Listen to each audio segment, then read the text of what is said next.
എല്ലാവർക്കും നിസാനാസ് കിച്ചണിലേക്ക് സ്വാഗതം.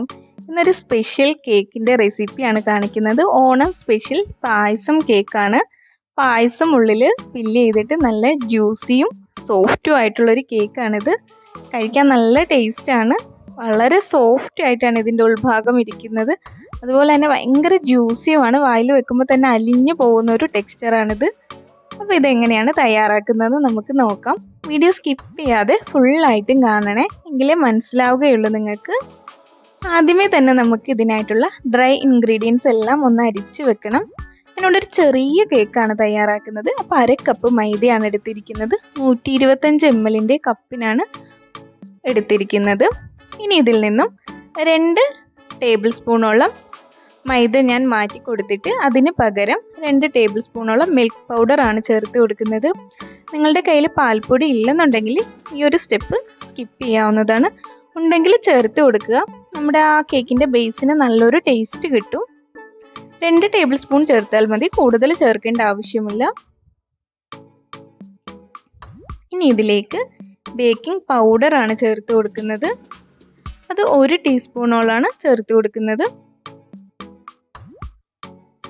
പിന്നെ ഒരു 1/2 ടീസ്പൂണോളം ബേക്കിംഗ് സോഡ കൂടെ ചേർത്ത് കൊടുക്കുന്നുണ്ട്. ഇനി ടേസ്റ്റ് ഒന്ന് ബാലൻസ് ചെയ്യാൻ വേണ്ടി ഒരു നുള്ള് ഉപ്പ് കൂടെ ചേർത്ത് കൊടുത്തതിന് ശേഷം നമുക്കിതൊന്ന് അരിച്ചെടുക്കാം. 3 പ്രാവശ്യം തന്നെ അരിച്ചെടുക്കണം, എങ്കിലേ കേക്ക് നല്ല സോഫ്റ്റ് ആയിട്ട് നമുക്ക് കിട്ടുകയുള്ളൂ. പിന്നെ ഇത് 2 പ്രാവശ്യം കൂടെ ഒന്ന് അരിച്ചെടുക്കട്ടെ. ഈ സമയത്ത് ഞാനിവിടെ നമുക്ക് ബേക്ക് ചെയ്യാനുള്ള പാത്രം അടുപ്പത്ത് വെച്ചിട്ടുണ്ട്, ഓവൻ സെറ്റപ്പ്. നമ്മളിത് കേക്ക് ഉണ്ടാക്കാൻ സ്റ്റാർട്ട് ചെയ്യുമ്പോൾ തന്നെ നമ്മൾ അടുപ്പിലാണ് ചെയ്തെടുക്കുന്നതെങ്കിൽ ഗ്യാസ് ഓൺ ചെയ്തിട്ട് അതിൽ നമ്മൾ ഏത് പാത്രത്തിലാണോ ബേക്ക് ചെയ്യുന്നത് ആ പാത്രം അടുപ്പത്ത് വെച്ച് ഒരു ലോ ഫ്ലെയിമിൽ വെച്ച് പ്രീഹീറ്റ് ചെയ്തെടുക്കുക. അതുപോലെ തന്നെ ഞാൻ കേക്ക് ടിന്നും ഗ്രീസ് ചെയ്തെടുത്തിട്ടുണ്ട്. ഇനി ഇതിലേക്ക് ആവശ്യമായിട്ടുള്ള 6 ടേബിൾ സ്പൂൺ പഞ്ചസാര കൂടെ ചേർത്ത് കൊടുക്കാം. 2 ഏലക്ക കൂടെ ഒരു ഫ്ലേവറിന് വേണ്ടി ചേർക്കുന്നുണ്ട്. നമ്മൾ ഇതിലേക്ക് വനില എസൻസ് ഒന്നും ചേർക്കുന്നില്ല. ഏലക്കയുടെ തോല് ചേർക്കേണ്ട. ഈ ഏലക്ക മസ്റ്റായിട്ടും ചേർത്ത് കൊടുക്കുക, എങ്കിലേ കേക്കിന് നല്ലൊരു ടേസ്റ്റും സ്മെല്ലും കിട്ടുകയുള്ളൂ. അതുപോലെ തന്നെ ആ മുട്ടയുടെ സ്മെല്ല് പോകണമെങ്കിൽ ഇതുപോലെ ഏലക്ക ചേർക്കുക. നമ്മൾ ഇതിലേക്ക് വനില എസൻസ് വേറെ ഒരു എസൻസും ചേർത്ത് കൊടുക്കുന്നില്ല. ഇനി മുട്ട ബീറ്റ് ചെയ്യാൻ എടുക്കാം. 2 മുട്ടയാണ് ഞാനിവിടെ എടുത്തിരിക്കുന്നത്. ചെറിയൊരു കേക്ക് ആയതുകൊണ്ട് തന്നെ റൂം ടെമ്പറേച്ചറിലുള്ള മുട്ടയാണ് എടുത്തിരിക്കുന്നത്. ഫ്രിഡ്ജിൽ നിന്ന് ഡയറക്റ്റ് ആയിട്ട് എടുത്ത് യൂസ് ചെയ്യരുത്. അതുപോലെ തന്നെ നമ്മൾ ബീറ്റ് ചെയ്യുന്ന ബീറ്ററും പാത്രവും എപ്പോഴും ഡ്രൈ ആയിട്ട് ഇരിക്കണം, എങ്കിലേ മുട്ട നല്ലതുപോലെ പതഞ്ഞ് കിട്ടുകയുള്ളൂ. ഇനി ഇതിലേക്ക് നമ്മൾ പൊടിച്ചു വെച്ചിരിക്കുന്ന പഞ്ചസാര ചേർത്ത് കൊടുക്കാം. ഇനി വീണ്ടും നല്ലതുപോലെ പതപ്പിച്ചെടുക്കാവുന്ന.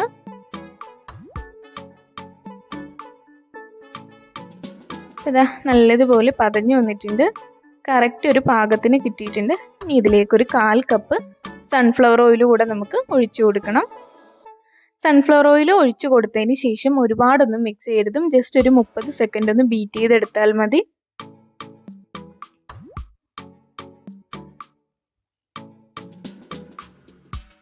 അപ്പോൾ ഇതാ ഇവിടെ ബാറ്റർ റെഡി ആയിട്ടുണ്ട്. ഇനി ഈ വിസ്ക് ഞാൻ ഫ്രീസറിലോട്ട് വെക്കുവാണ്. ഇതും നമ്മൾ ക്രീം ബീറ്റ് ചെയ്യാനുള്ള പാത്രവും കൂടെ ഫ്രീസറിൽ വെച്ച് 2 മണിക്കൂറോളം തണുപ്പിച്ചെടുക്കാനുണ്ട്. നമുക്ക് ഈ ഡ്രൈ ഇൻഗ്രീഡിയൻസ് 3 പ്രാവശ്യമായിട്ടിട്ട് ഒന്ന് ഫോൾഡ് ചെയ്തെടുക്കാം. ഇതുപോലെ ഒരു ഹാൻഡ് വിസ്ക് ഉണ്ടെങ്കിൽ അത് വെച്ച് ചെയ്യുന്നതായിരിക്കും എപ്പോഴും നല്ലത്. പിന്നെ നമ്മളെപ്പോഴും കേക്കിൻ്റെ ബാറ്റർ ഒരു സൈഡിലോട്ട് ഫോൾഡ് ചെയ്തെടുക്കാം. ഒരുപാടിട്ട് ഇങ്ങനെ ഇളക്കി മറിച്ചെടുത്തു കഴിഞ്ഞാൽ ആ മുട്ടയുടെ പതഞ്ഞിരിക്കുന്ന എല്ലാം നഷ്ടപ്പെട്ടു പോയിട്ട് കേക്ക് നല്ല സോഫ്റ്റ് ആയിട്ട് കിട്ടില്ല, ഭയങ്കര ഹാർഡായിട്ടും പോവും, നല്ലതുപോലെ പൊങ്ങി വരില്ല. ഇതുപോലൊന്ന് പതിയെ ഫോൾഡ് ചെയ്തെടുത്താൽ മതി. ഒരു സ്പാച്ചുലയോ ഒരു വിസ്കോ അല്ലെങ്കിൽ ഒരു ഫോർക്കോ വെച്ചിട്ട് ഒരു സൈഡിലേക്ക് തന്നെ ഫോൾഡ് ചെയ്തെടുക്കുക. അപ്പോൾ ഇവിടെ കേക്ക് എൻ്റെ ബാറ്റർ കുറച്ച് തിക്കായിട്ടുണ്ട്. അതുകൊണ്ട് ഞാനൊരല്പം പാലൊഴിച്ച് കൊടുക്കുകയാണ്. ചെറിയ ചൂടുള്ള പാലാണ് ഒഴിച്ചു കൊടുക്കുന്നത്. ഒരുപാട് ചൂടായി പോകരുതും, തീരെ ലൈറ്റ് ആയിട്ടുള്ളൊരു ചൂടിന് ഒഴിച്ചു കൊടുത്താൽ മതി. 2 ടേബിൾ സ്പൂണോളാണ് ഞാനിവിടെ ചേർത്ത് കൊടുക്കുന്നത്. ഇനി വീണ്ടും ഒന്ന് ഫോൾഡ് ചെയ്തെടുക്കുക. അപ്പോൾ ഇതാ കേക്കിൻ്റെ ബാറ്റർ കറക്റ്റായിട്ട് കിട്ടിയിട്ടുണ്ട്. ഇനി ഇത് നമുക്ക് കേക്ക് ടിന്നിലേക്ക് ഒഴിച്ചു കൊടുക്കാം. ഞാനിവിടെ ഒരു ചെറിയ കേക്ക് ടിന്നാണ് എടുക്കുന്നത്, ചെറിയൊരു പാത്രത്തിലാണ് ചെയ്തെടുക്കുന്നത്.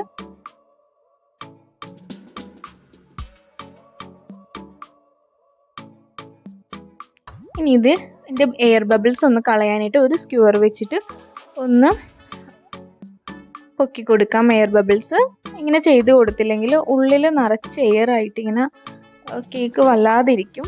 അതുകൊണ്ട് എപ്പോഴും നമ്മൾ ഇതുപോലെ ഒന്ന് ഒരു സ്ക്യൂറോ ഒരു ഇറുക്കിൽ എന്തെങ്കിലും വെച്ച് അതിൻ്റെ എയർ ബബിൾസ് കളഞ്ഞിട്ടൊന്ന് ടാപ്പ് ചെയ്തെടുക്കുക. അപ്പോൾ ഇതാ ഇവിടെ 10 മിനിറ്റോളമായിട്ട് ഓവൻ സെറ്റപ്പ് റെഡി ആയിട്ടുണ്ട്. പ്രീ ഹീറ്റ് ചെയ്താണ് 10 മിനിറ്റോളം. ഇതിലേക്ക് ഇറക്കി വെച്ചതിന് ശേഷം നമുക്കൊന്ന് മൂടി വെക്കാം. എനിക്കിവിടെ ഈ കേക്ക് ബേക്കായി കിട്ടാനായിട്ട് 25 മിനിറ്റാണ് എടുത്തത്. 25 മിനിറ്റ് ആയപ്പോഴേക്കും തന്നെ നല്ല സ്മെല്ല് വരാൻ തുടങ്ങി. ഞാൻ നോക്കുമ്പോൾ നല്ലതുപോലെ കേക്ക് വെന്തിട്ടുണ്ട്, നല്ലതുപോലെ പൊങ്ങിയും വന്നിട്ടുണ്ട്. നമുക്കൊന്ന് കുത്തി നോക്കാം ഇത് ബേക്കായിട്ടുണ്ടോ എന്ന്. കേക്കിൻ്റെ സ്മെല്ല് വരുമ്പോൾ തന്നെ നമ്മൾ ചെക്ക് ചെയ്ത് നോക്കണം. ഒരുപാട് നേരം ബേക്കായി കഴിഞ്ഞിട്ട് അതിൻ്റെ ഉള്ളിൽ വെച്ചുകൊണ്ടിരുന്ന കേക്ക് ഹാർഡായി പോവും. പെട്ടെന്ന് തന്നെ ഇതിൽ നിന്ന് എടുത്ത് മാറ്റണം. അതുപോലെ തന്നെ ഈ കേക്കിൻ്റെ ടിന്നെ നമ്മൾ ഇതെടുത്ത് മാറ്റിക്കഴിഞ്ഞ് കുറച്ചൊന്ന് ചൂട് തണുത്ത് കഴിയുമ്പോൾ തന്നെ കേക്ക് അതിൽ നിന്ന് ഡീമോൾഡ് ചെയ്തെടുക്കണം. ഇനി ഇതിലേക്ക് ആവശ്യമായിട്ടുള്ള പായസം തയ്യാറാക്കാൻ നമുക്ക്. ഞാനിവിടെ പാലട പായസമാണ് തയ്യാറാക്കുന്നത്. അതിലേക്ക് കുക്കറിലാണ് ചെയ്യുന്നത്. അതിലേക്ക് ആവശ്യമായിട്ടുള്ള നെയ്യ് ഒഴിച്ചു കൊടുത്തതിന് ശേഷം 1/4 കപ്പ് അടയാണ് എടുത്തിരിക്കുന്നത്. ഇത് അരി കൊണ്ടുള്ള അടയാണ്. ഇതൊന്ന് ഈ നെയ്യിലിട്ടൊന്ന് റോസ്റ്റ് ചെയ്തെടുക്കാം. നമുക്ക് ഒരു 2 മിനിറ്റോളം ഇങ്ങനെ ഒന്ന് ചെയ്തെടുത്തതിന് ശേഷം ഇതിലേക്ക് ആവശ്യമായിട്ടുള്ള പഞ്ചസാര കൂടെ ചേർത്ത് കൊടുക്കാം. 1/4 കപ്പ് അടയ്ക്ക് 1/2 കപ്പ് പഞ്ചസാര എന്ന അളവിലാണ് ഞാനിവിടെ എടുത്തിരിക്കുന്നത്.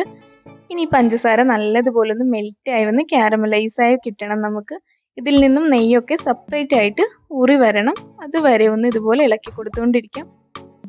ഒരു മീഡിയം ടു ലോ ഫ്ലെയിമിലിട്ട് ചെയ്താൽ മതി. ഹൈ ഫ്ലെയിമിൽ വെച്ച് കരിച്ച് കളയരുതും. കരിഞ്ഞു പോയി കഴിഞ്ഞാൽ അതിൻ്റെ ആ ഒരു ടേസ്റ്റ് തന്നെ മാറിപ്പോവും. ആ കരിഞ്ഞ ചുവ ഉണ്ടാകും. അപ്പോൾ ഇതാ നല്ലതുപോലെ ക്യാരമലൈസായി നെയ്യെല്ലാം എന്താ സെപ്പറേറ്റ് ആയിട്ട് വരുന്നുണ്ട്. ഇതുപോലെ ഇങ്ങനെ ഒഴുകി വരും നെയ്യ് ഇതിൽ നിന്നും. ഇതാണ് ഇതിൻ്റെ ഒരു പാകം എന്ന് പറയുന്നത്. ഇനി ഇതിലേക്ക് ഞാനൊരു 3.5 കപ്പ് പാലാണ് ഒഴിച്ചു കൊടുക്കുന്നത്.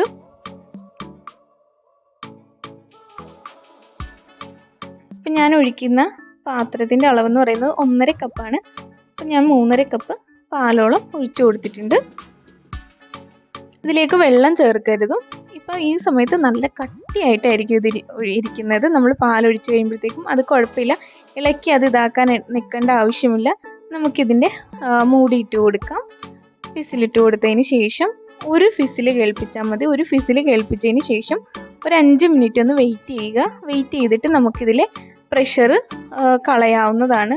കാരണം ഒരുപാട് നേരം ഇരുന്ന് കഴിഞ്ഞാൽ ഇത് ഓവർ കുക്ക്ഡായി പോവും. ഈ അട ഒരു ഫിസിൽ തന്നെ നല്ലതുപോലെ വെന്ത് കിട്ടിയിട്ടുണ്ടാവും. അപ്പം ഇത് കുറച്ച് ലൂസായിട്ടാണ് ഇരിക്കുന്നത്. ഇത്രയും ലൂസ് നമുക്ക് വേണ്ട, കുറച്ചൊന്ന് തിക്കാക്കി എടുക്കാം. അപ്പം നമുക്ക് ഫ്ലെയിം ഓൺ ആക്കാം. ഒരുപാട് തിക്കാക്കേണ്ട ആവശ്യമില്ല.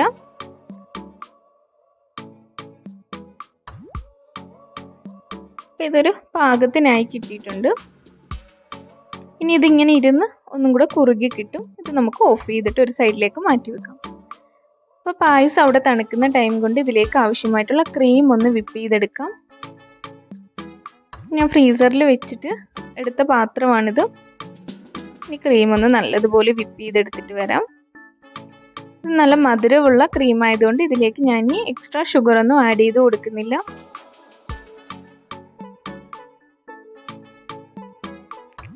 ഇപ്പോൾ ക്രീം ഉപ്പായി കിട്ടിയിട്ടുണ്ട്. ഇത് കറക്റ്റ് ആയിട്ടുണ്ടോ എന്ന് നമുക്കൊന്ന് ചെക്ക് ചെയ്ത് നോക്കാം. ഇതിനായിട്ടൊരു സ്പൂണിൽ ഇങ്ങനെ എടുത്ത് പിടിച്ചിട്ട് ഇങ്ങനെ കമഴ്ത്തുമ്പോഴത്തേക്കും അതിൽ നിന്നും വിട്ട് പോരാതെ ഇങ്ങനെ നിൽക്കണം. അപ്പോൾ ഇതായിട്ടുണ്ട്. ഇനി നമുക്ക് കേക്ക് സെറ്റ് ചെയ്യാൻ തുടങ്ങാം. നല്ല സോഫ്റ്റ് ആയിട്ടുള്ള കേക്കാട്ടോ, ഭയങ്കര സോഫ്റ്റാണ്. അതുകൊണ്ട് തന്നെ ഇങ്ങനെ കട്ട് ചെയ്തെടുക്കുമ്പോൾ സൂക്ഷിക്കണം.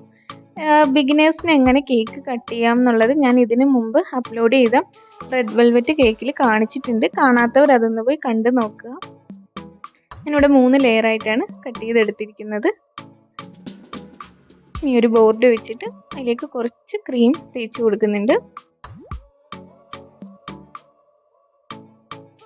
ഇനി നമുക്ക് ഇതിലേക്ക് പായസം വെച്ചിട്ട് ഒന്ന് വെറ്റ് ചെയ്തെടുക്കാം. പായസം വെച്ചിട്ടാണ് നമ്മൾ ഇത് സോക്ക് ചെയ്തെടുക്കുന്നത്. ഈ ഒരു ലൂസിലാണ് നമുക്ക് പായസം വേണ്ടത്. ഒരുപാട് തിക്കും ആകരുതും ഒത്തിരി ലൂസും ആകരുതും. നമുക്ക് ഇതുപോലെ ഒന്ന് ഒഴിച്ചു കൊടുക്കാൻ പറ്റണം. നല്ലതുപോലെ തന്നെ ഇതിലേക്ക് ഒഴിച്ചു കൊടുത്ത് വെറ്റ് ചെയ്തെടുക്കണം. കാരണം നമ്മൾ ഈ കേക്ക് കഴിക്കുന്ന സമയത്ത് അത്രയും ജ്യൂസി ആയിട്ട് വേണം ഇതിരിക്കാൻ. ഡ്രൈ ആയിട്ടിരുന്നാൽ ടേസ്റ്റ് ഉണ്ടാവില്ല. നമ്മളിങ്ങനെ വായിലേക്ക് വെക്കുമ്പോൾ തന്നെ അത് അലിഞ്ഞു പോകും. ഇതിലേക്ക് ക്രീം തേച്ച് കൊടുക്കാം. ക്രീം എപ്പോഴും ഒരു പൈപ്പിംഗ് ബാഗിലാക്കിയിട്ട് വേണം ചെയ്ത് കൊടുക്കാനായിട്ട്. ഡയറക്റ്റ് ഇതിലേക്ക് നമുക്ക് ചെയ്തെടുക്കാൻ ബുദ്ധിമുട്ടായിരിക്കും, ഈ അടയൊക്കെ അതിൽ കിടക്കുന്നത് കൊണ്ട്. ഇനി ഒരു പാലറ്റ് നൈഫ് കൊണ്ടിട്ട് ഞാനിതൊന്ന് സ്പ്രെഡ് ചെയ്തെടുക്കുവാണ്. പിന്നെ ഞാൻ ഈ കേക്കിൽ ഓവറായിട്ട് ക്രീം തേച്ച് കൊടുക്കുന്നില്ല. അല്ലാതെ തന്നെ പായസത്തിൻ്റെ ആ ഒരു മധുരവും നല്ല റിച്ചാണ് നമ്മുടെ കേക്ക്. അപ്പോൾ ഓവറായിട്ട് ഇനി ക്രീമും കൂടെ തേച്ച് കൊടുക്കുന്നില്ല.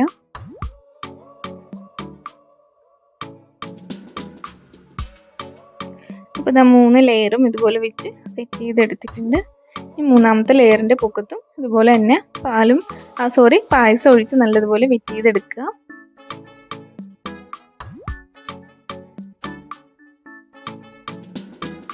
ക്രീമും കൂടെ തേച്ച് കൊടുത്തിട്ട് ഇതൊന്ന് സെറ്റ് ചെയ്തെടുക്കുക. ഇനി സൈഡിലും കൂടെയൊക്കെ ഒന്ന് ക്രീം തേച്ച് ക്രം കോട്ട് ചെയ്തെടുക്കാം. ക്രം കോട്ട് ചെയ്തെടുത്തതിന് ശേഷം നമുക്കിത് ഫ്രിഡ്ജിലോട്ട് മാറ്റി വെക്കാം.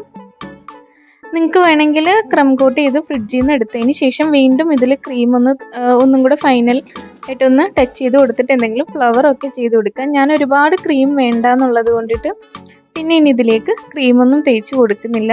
കുറച്ച് നട്ട്സും അതുപോലെ തന്നെ ഷുഗർ ബോൾസൊക്കെ കൊണ്ടിട്ട് ഒന്ന് ഡെക്കറേറ്റ് ചെയ്തെടുക്കുകയാണ് ചെയ്യുന്നത്.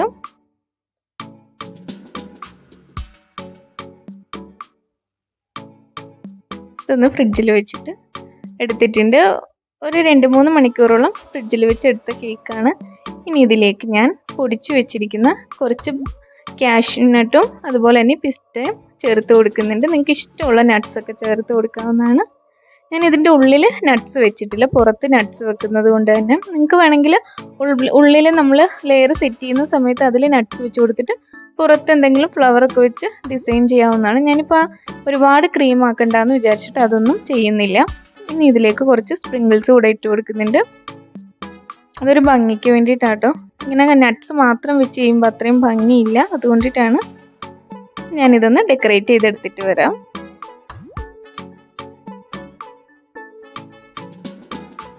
അപ്പോൾ ഇതാ നല്ല റിച്ച് ആയിട്ടുള്ള കേക്ക് ഇവിടെ റെഡി ആയിട്ടുണ്ട്.